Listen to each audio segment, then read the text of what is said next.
다니엘 5장 18절 보겠습니다.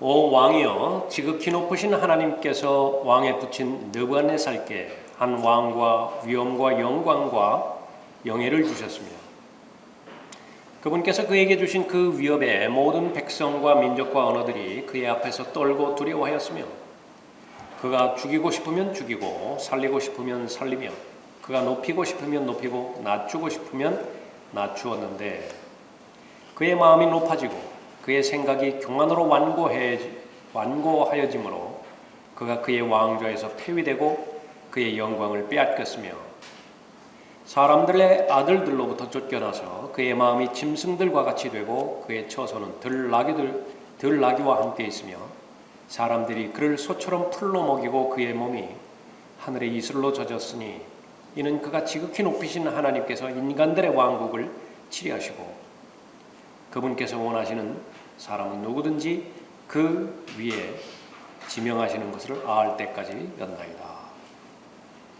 역사적 교훈을 벨사살 왕에게 느부갓네살이 믿음으로 전해주고 있죠. 그 진리를 전파하는 하나님의 사람입니다. 선지자예요. 지극히 높으신 하나님께서 존재하심을 믿을 수 있는 사람, 정상적으로 걸어갈 수 있는 자기 갖추어진 사람이죠. 하나님이 존재하시는 것을 믿을 수 있는 것이 믿음의 대전제입니다. 그러니까 존재하시는 것은 무엇 때문에 존재하시겠어요? 창조주 하나님이시니까. 또 이 창조된 모든 피조물들과 또 하나님의 계획들을 섭리 가운데 운영하시는 분이시겠죠. 그 사실을 믿을 수 있어야 됩니다. 그것이 바로 하나님께서 존재하시는 것이고요. 그 사실을 인정할 때에 18절에 기록된 것처럼 하나님의 계획 안에서 그 사람에게 왕국을 주시기로 결정하셨다고 한다면 왕국을 주실 거예요. 위엄과 영광과 영예를 주시기로 결정하셨다고 한다면 주실 것입니다.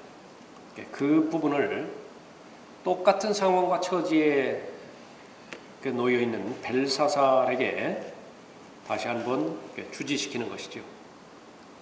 그래서 다니엘 4장에서 이 벨사살에게 해당되지는 할아버지인 느부갓네살이 어떤 일을 당했는가, 어떤 일을 겪었는가, 그 개인적이고 역사적인 교훈은 무엇인가, 그것을 다시 한번 말함으로 인해서 기억나게 해주는 것이죠. 그래서 느부갓네살이 가지고 있었던 모든 부, 영광, 또 존엄, 이 모든 부분들은 하나님께서 주셨다라고 하는 사실을 알려주시는 것입니다. 하나님께서 허락하지 않으셨다고 한다면 느부갓네살은 단 하나의 전쟁에서도 승리하지 못했던 것입니다. 심지어 하나님께서 선택한 그 민족인 이스라엘마저도요, 이 바벨론에 순복할 것을 명령하셨죠. 그러면 이제 하나님께서 보호하실 것입니다. 하나님께서 섭리 가운데 인도하실 거예요. 그러나 그 하나님의 뜻을 거부를 하고 바빌론을 대항하며 또 이집트와 또 연합을 해버렸죠. 하나님께서 바빌론을 통해서 멸하신 것입니다. 20절에 그의 마음이 높아지고 그의 생각이 교만으로 완고하여지므로 그가 그의 왕좌에서 폐위되었고 그의 영광을 빼앗겼으며, 이 교만이 인생의 최대의 문제죠. 하나님의 보호하심을 받지 못하게 하는 것, 그것은 교만입니다. 사람이 죄에 빠지고 멸망을 스스로 자초하는 것, 교만 때문에 그래요. 누구도 예외가 되어지지 않습니다.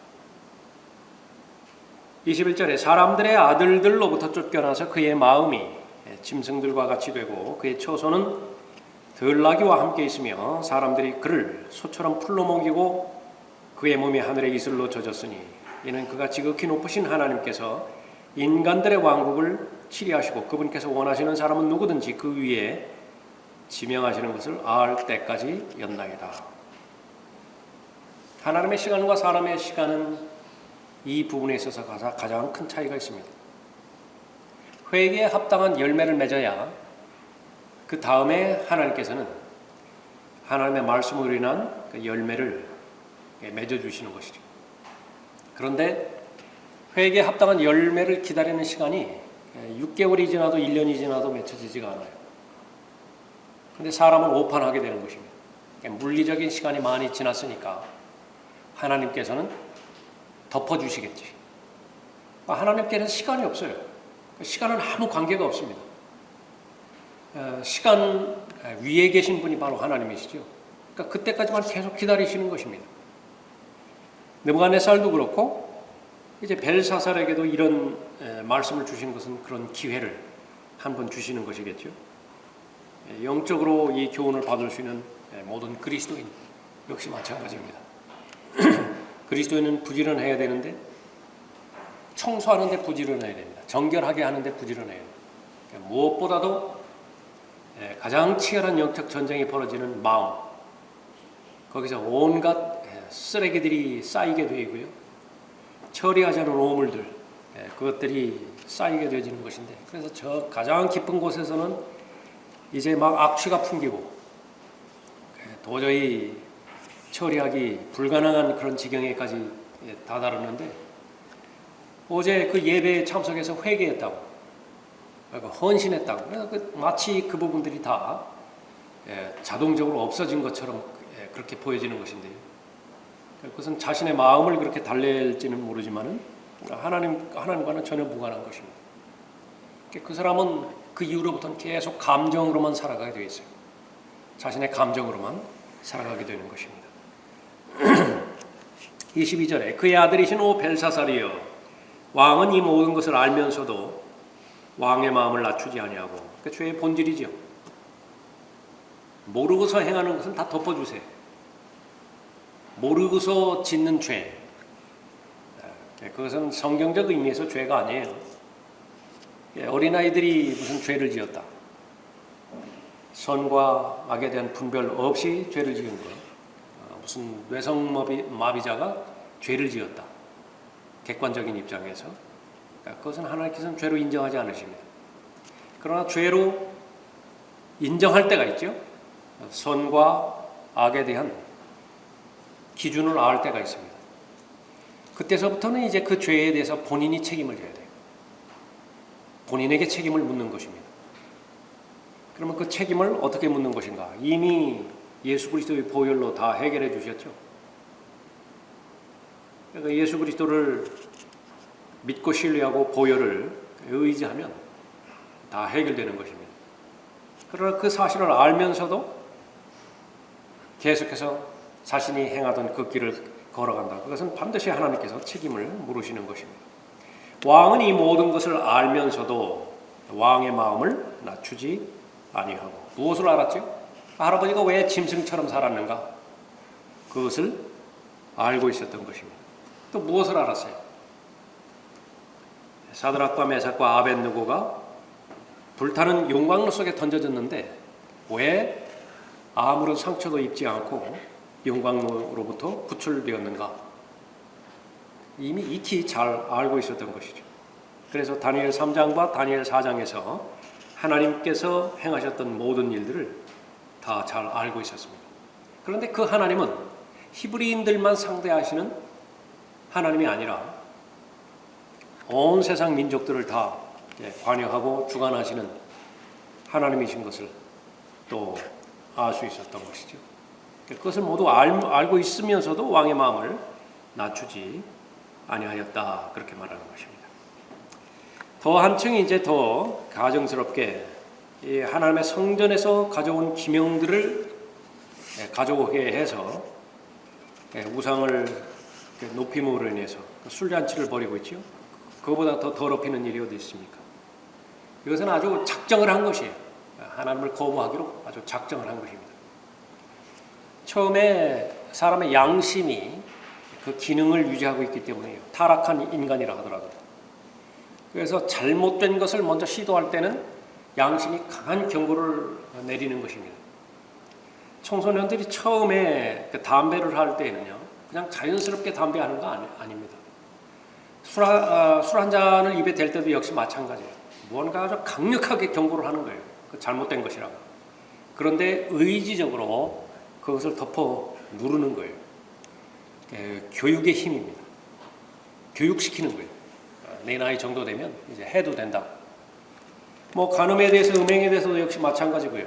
또 하나님의 존재하심과 하나님의 뜻에 헌신하는 것이라든지 순종하는 것이라든지 다 마찬가지입니다. 너만 그러네요. 모든 사람이 다 그렇게 생각하고 있다고.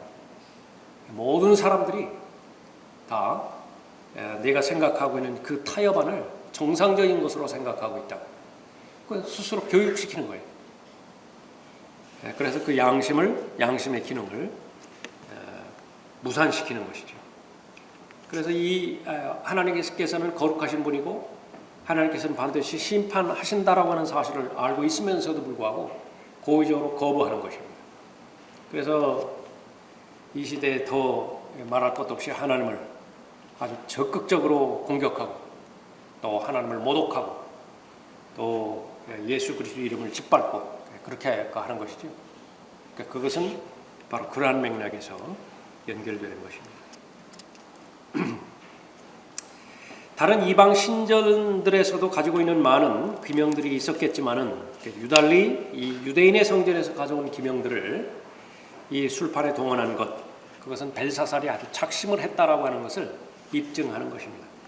뚜렷한 목적을 가지고 하늘의 하나님을 거역하리라 마음먹은 것이죠.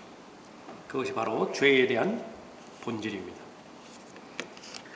사람들은 이 죄가 무엇인지를 알고 있고 또 그 결과가 무엇인지도 아는 것입니다. 첫 번째 사람 아담이 범죄했을 때에 아담은 부지불식간에 죄를 지은 것이 아니에요. 디모데전서 2장 14절에 보면 속은 것이 아니죠. 그 범죄에 가담했을 때에 그 결과가 어떻게 될 것인지도 분명하게 알았던 것입니다. 그러면서도 중단하지 않아요. 계속해서 그 죄를 지을 기회를 취하는 것입니다. 아담으로부터 그 유전받은 죄의 성품이에요. 이것을 끊을 수 있는 본능적인 힘은 없습니다. 이게 본성이기 때문에 그래요. 그보다 더 강력한 본성이 옛 본성을 간섭할 때에만 이길 수 있습니다. 그것이 새 성품이에요. 예수 그리스도의 성품이죠. 그래서 새 사람으로 옷 입어야만 죄의 본질을 해결할 수 있는 것입니다. 23절에 오히려 하늘의 주를 거역하여 자신을 높였으며 사람들이 주의 전의 기명들을 왕 앞에 가져오니 왕과 왕의 귀족들과 왕의 아내들과 왕의 후궁들은 그것들을 가지고 술을 마셨나이다. 또 왕께서 보지도 못하고 듣지도 못하고 알지도 못하는 은으로 만든 신과 금으로 만든 신과 놋과 철과 나무와 돌로 만든 신들을 찬양하였으나 왕의 호흡을 그 손에 가지시고 왕의 모든 길이 그분의 것인 그 하나님께는 영광을 돌리지 아니하시므로. 하나님을 배제시켰을 때에 빈 진공 상태에서 살아가는 것이 아니라 배제시킨 그 위치에 반드시 다른 것이 들어오게 되어 있습니다. 그리스도인은 그 부분에 있어서 어둠에 속하지 않으면 빛에 속할 수밖에 없어요. 회색 지역은 없습니다. 그러나 본인은 회색 지역에 속할 수 있다고 장담하는 것이에요. 내가 하나님께 순종하지는 않지만은 마귀가 던져주는 시험과 또 마귀가 던져주는 유혹에 걸려들지는 않겠다. 스스로 속이는 거예요. 하나님을 신뢰하지 않는다고 한다면 이미 그 세상을 신뢰하고 있는 상태예요. 육신을 신뢰하고 있는 상태이기 때문에 그렇습니다. 마귀가 장악하고 있는 그 도구와 마귀가 휘젓고 다니는 자기의 영역, 그것은 육신의 영역이고 세상의 영역이지요. 하나님을, 살아계신 하나님을 올바로 경배하지 않는 참된 경배자의 그 상태로 입증되지 않는다고 한다면 그 우상 숭배자예요. 본인만이 알고 있는 탐심이 이미 장악하고 있다. 그 탐심 때문에 하나님을 경배하고 또 하나님께 순종하는 그 부분들은 우선순위에서 그 2위에 밀려난 것입니다. 첫 번째는 자기 욕심이 들어가 있는 것이죠.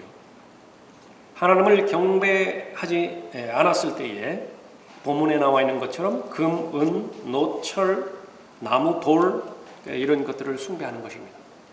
형상으로 만들었을 때는 그런 부분이지만요. 그리스도인의 입장에서는 영으로 계신 하나님을 마음을 다하여 생각을 다하여 지성을 다하여 사랑하지 못하는 상태가 될 때는 그 마음 안에 갈라디아서 5장을 대표로 하는 모든 육신적인 일들이 점유하고 있는 것입니다. 그 마음을 점유하고 있어요.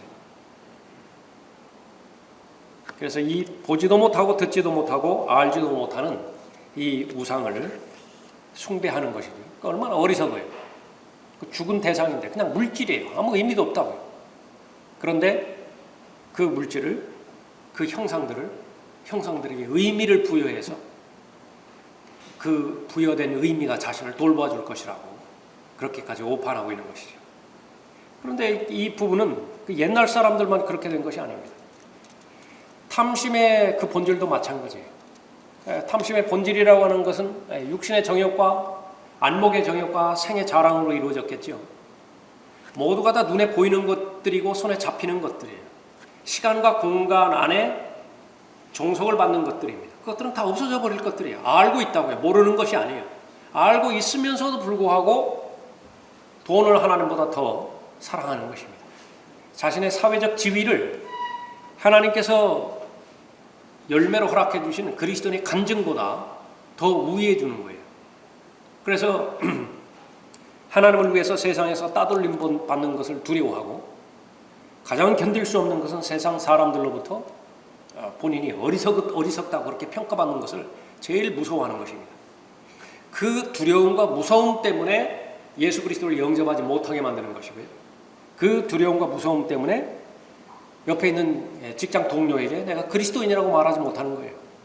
그 두려움과 무서움 때문에 밖에 나가서 공개적으로 예수 그리스도의 부활의 증인으로서의 그 역할을 감당하지 못하는 것입니다. 그러니까 모두가 다 우상 숭배에 다 머물러 있는 것이죠. 시편 115편 4절에서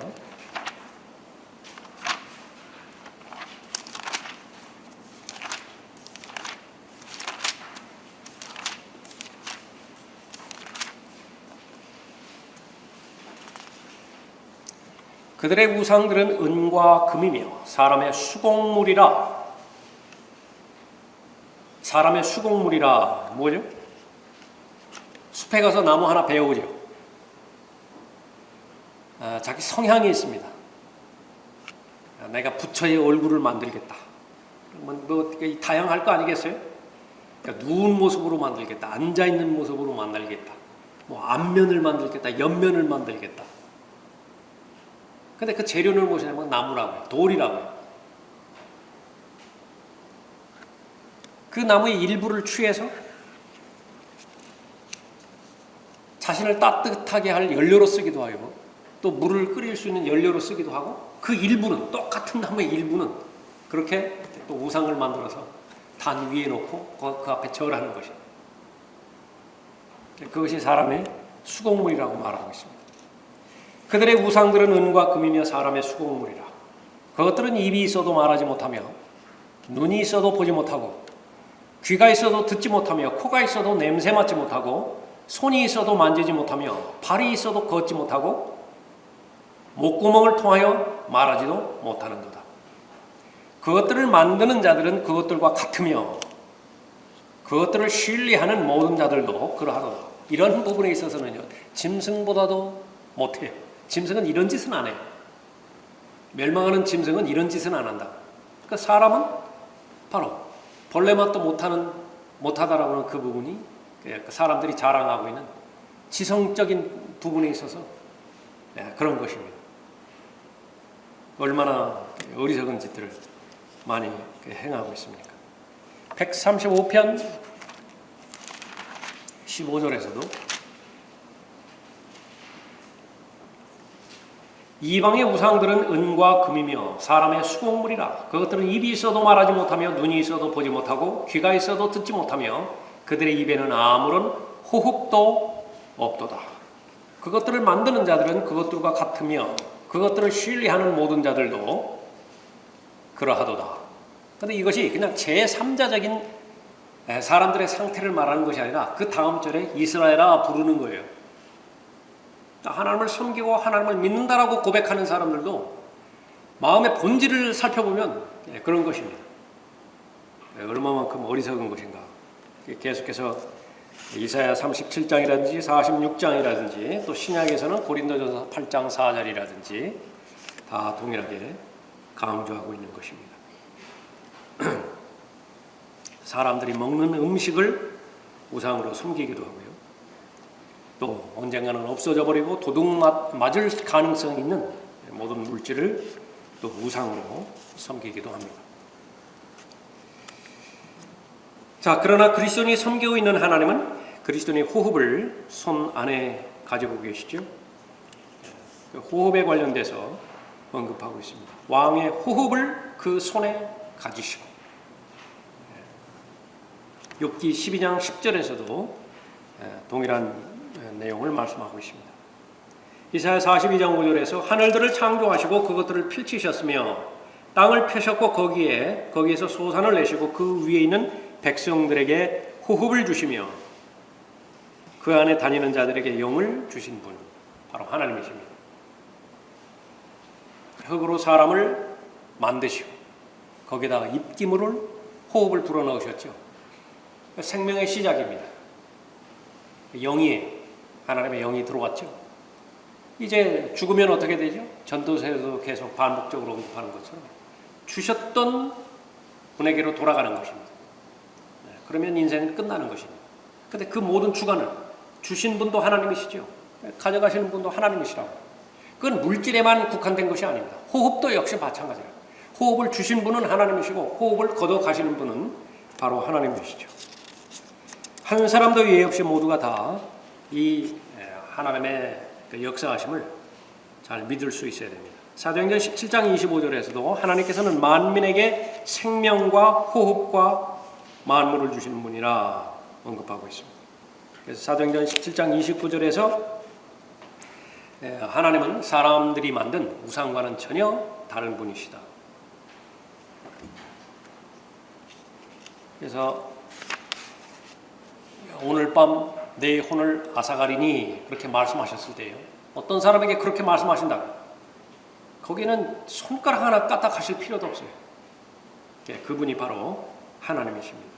그냥 폐나 심장을 건드리기만 하면 되시는 것입니다. 그러면 죽어요. 그만큼 사람은 연약한 것입니다. 자, 지금 숨을 쉬고 있다고 한다면 지금 숨을 쉬고 있어요. 이것은 뭐 폐의 기능이 어떻고 심장의 기능이 어떻고 그렇게 설명하기 이전에 하나님의 섭리 가운데 내가 머물러 있다라고 하는 것을 인식할 수 있어야 되죠. 그것이 사실이고요. 하나님의 은혜 가운데서 내가 시작이 되었고 하나님의 동일한 은혜 가운데서 지금까지 온 것입니다. 하나님의 은혜 가운데서 내가 지금 여전히 숨을 쉬고 있어요. 언제까지 숨을 쉴 것인가? 하나님께서 원하시는 때까지. 그때까지 나는 숨을 계속 쉴 것이라고요. 그 전에 내가 죽으면 어떻게 되죠? 안 죽어요. 그 이후까지 내가 살고 싶은데? 그건 욕심이에요. 하나님의 섭리입니다. 구원받지 못했는데 여전히 숨을 쉬고 있다고 한다면 그 의미는 단 하나밖에 없습니다. 숨이 멎어지기 전에 구원받으라고, 회개하고 구원받으라고, 예수 그리스도를 믿으라고 그 기회를 계속해서 주는 것입니다. 구원받았어요. 그리스도인이 계속해서 숨을 쉬고 있습니다. 그것은 어떤 부분이냐? 그리스도 안에 있는 새로운 피조물이죠. 피조물은 반드시 목적이 있습니다. 목적이 없는 대상은 하나밖에 없습니다. 잃어버린 자. 방황하죠. 미해가 돼 있죠. 목적이 없어요. 삶을 살아가는 목적이 없다고. 그러나 그리스도인이 계속해서 숨을 쉬고 있다고 한다면 분명히 하나님께서는 그 개인에 대한 목적을 가지고 계시는 것입니다. 그 목적을 아는 것이 하나님의 뜻을 아는 것이고 그 목적을 실행하기 위해서 하나님 앞에 부지런히 간구하는 것이 그리스도의 말씀과 기도의 삶이고요. 그 말씀과 기도의 삶에 대한 응답이 바로 다 이루었다 고백하는 것이에요. 그것은 유일무이한 성공적인 삶이죠.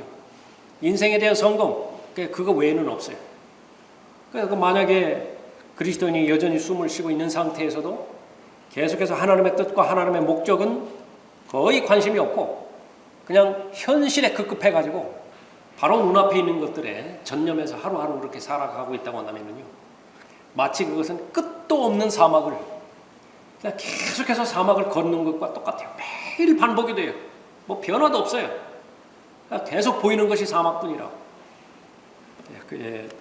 그런 그 상황인 것입니다. 그러나 하나님의 은혜는 무엇이에요? 구원받은 이후에 소망을 주셨죠. 무슨 소망을 주셨습니까?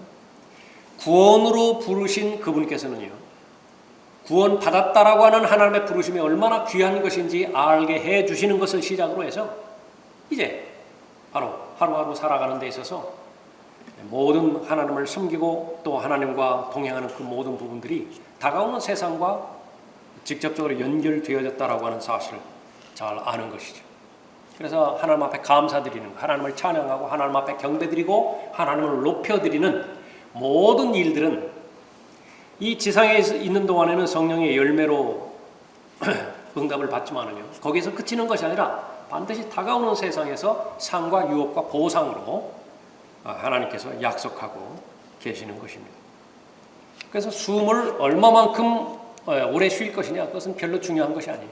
오늘 하루를 쉰다 하더라도 뚜렷하게 깨어있는 의식으로서 하나님 앞에 나아가는 것이 너무 중요한 것입니다. 거기 예화가 하나 있죠. 가정 간호사로 일하던 미세스 솔터라고 하는 여인입니다. 그 질병으로 인해서 아주 열악한 상황 가운데 있는데 얼마만큼 정상적으로 최상의 건강을 가지고 자기가 마음을 먹으면 못할 것이 없는 그런 그 체력을 가진 소위 그리스도인들이라고 하는 사람들보다 얼마나 위대하게 하나님 앞에 영광을 돌려드렸는가, 그 부분에 관련된 내용이죠. 여러분들 참고하시기 바랍니다. 그 하나님께는 영광을 돌리지 아니하심으로 벨사살은 그렇게 하지 않았어요. 벨사살에게 생명을 주시고 호흡을 주셨지만은 거기는 목적이 있죠. 그러나 그 모든 것을 자신을 위해서 다 낭비하고 허비했습니다. 그러나 본인은 낭비하고 허비했다고 생각했겠습니까? 그러니까 이것이야말로 가장 가치 있게 그걸 사는 것이라고 봤겠죠. 자기 자신을 위해서 사는 삶에 대해서 그렇게 평가했을 것입니다. 자, 배교는 하나님께는 영광을 돌리지 않을 때 시작된다 그랬습니다.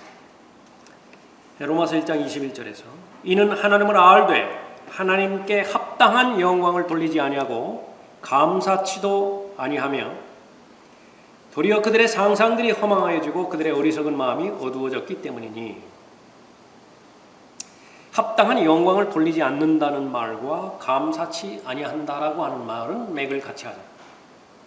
그러면 누가 하나님 앞에 합당한 영광을 돌리는 것인가? 10명의 문둥병자가 다 치유를 받았잖아요. 그런데 누가 하나님 앞에 영광을 돌렸어요? 그러니까 은혜에 대해서 감사하는 자라고. 그런데 그 하나님의 은혜가 그 은혜로서 결실을 맺기 위해서는요, 반드시 사람 편에서 확증이 되어야 되는 영역이 있는데 그것은 감사예요. 하나님께서는 모든 사람이 다 구원을 받기를 원하십니다. 한 사람도 구원받기를 원치 않는 대상이 없어요. 그래서 은혜의 복음은 지옥에 간 사람들, 앞으로 갈 사람들 모두에게 다 해당되어지는 능력이 있는 은혜의 복음이에요. 구원받을 사람들만을 위해서 예수 그리스도께서 보혈을 흘려주신 것이 결코 아니에요. 그것은 거짓말이에요. 그것은 마귀의 교리예요. 주를 부인하고 주를 대적하고 주를 죽인 자들을 위해서도 예수님께서는 십자가에서 보혈을 흘려주신 것입니다.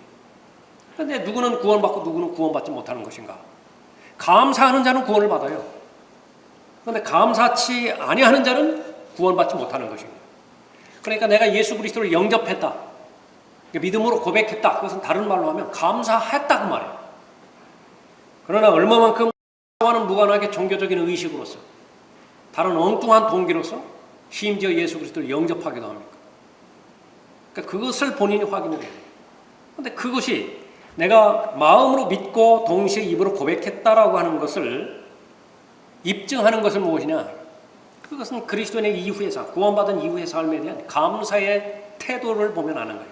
그러니까 본인이 체크해야 되는 부분입니다. 하나님 앞에 대해서 감사하는 것인가? 하나님께서는 반드시 묻는다. 그 부분을 입증하라고. 어떻게 입증해요? 하나님을 감사한다. 눈에 보이지도 않고 한번 본 적도 없는데 어떻게 감사를 해요? 눈에 보이는 사람들에게 감사하는 거예요. 내가 지금 겪고 있고 또 통과해 나가고 있는 삶의 모든 영역들 있죠. 삶의 문제들 있죠. 삶의 사건들 있잖아요. 그러니까 이 부분에 대해서 감사하는 거예요. 그러면 하나님에 대해서 감사하는 것입니다. 그러니까 마귀는 그것을 절대로 연결시키지 못하도록 방해함으로 인해서 계속 이념 속에서 살게 해요. 이념 속에서. 그래서 그 사람은 이중생활이라고. 교회 오면 교회 생활하고 또 실제 또 나가면 세상 생활하고. 배교는 하나님께 영광을 돌리지 않을 때 시작되는 것입니다. 누구도 안전지대가 없어요. 거기서부터 시작해서 그 다음에는 이제 사람들이 진화론으로 가고 자연 어머니를 숭배하고 간음으로 나아가고 이제 제일 마지막은 이제 남색하는 자들, 남자 동성연애자들 또 여자 동성애로 그렇게 나아가는 것입니다. 그것은 이제 심판이에요. 심판 바로 직전에 있는 것입니다. 자, 이 모든 것은 하나님께 영광 돌리는데 실패하는 것으로부터 시작되는 것입니다. 벨사살은 히브리인들의 하나님에 관한 모든 것을 다 알고 있었지만 작심을 하고 술판을 벌이고 또 마귀들을 숭배를 했죠.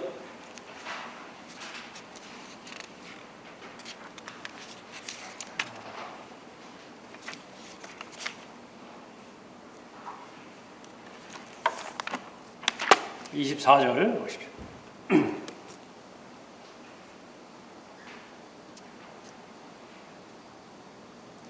그분께서 손가락을 보내어 이 글이 기록되었나이다. 기록된 글은 이것이니 메네 테켈 우파르시니라.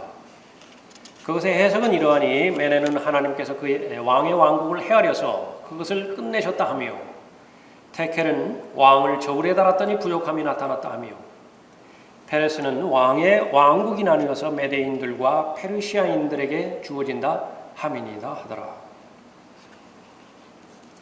벨사살에게 이제 설교를 다 마쳤죠. 이제 왕을 위해서 새겨진 글을 읽어가기 시작하는 것입니다. 그 단어들은 모두 칼데어로 이루어졌는데 사람들이 그 칼데어를 읽을 수 없었던 것은 히브리 글자 방식대로 기록되었기 때문에 그렇습니다. 히브리 글자 방식은 그 전에 저 한문 글자 그렇게 구성됐던 것처럼 그 오른편에서 왼편으로 그렇게 읽지요. 그 설명해 있는 것처럼 마치 영어 단어를 한자나 한국어 방식으로 읽으려 하는 것과 같았기 때문에 무슨 뜻인지 잘 몰랐던 것입니다. 기능적인 면에서는 그렇고 또 그것을 알았다 하더라도 하나님께서 조명해 주시지 않는다고 한다면 그 의미를 짐작할 수 없었겠죠. 자, 칼데어에서 메네 이 말은 거기에 숫자를 헤아리다 라고 하는 그 부분과 관계가 있죠. numbered 라고 하는 의미가 있습니다. 테켈 무게를 재다 라고 하는 의미고요. 우파르신 우를 빼면 파르신이죠. 이것은 우에 해당되는 것은 접속사에 해당되는 말이라고 합니다. 영어로 말하면 and 뭐 그런 거예요.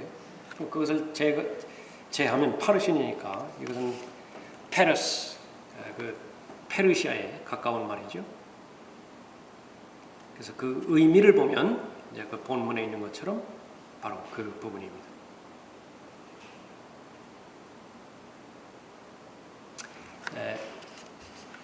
왕의 왕국을 헤아려서 그 왕국을 끝내셨다 하며 또 왕을 저울에 달았더니 부족함이 나타났다. 그 결과 왕의 왕국이 나뉘어서 메대인들과 페르시아인들에게 주어졌다 함이니이다.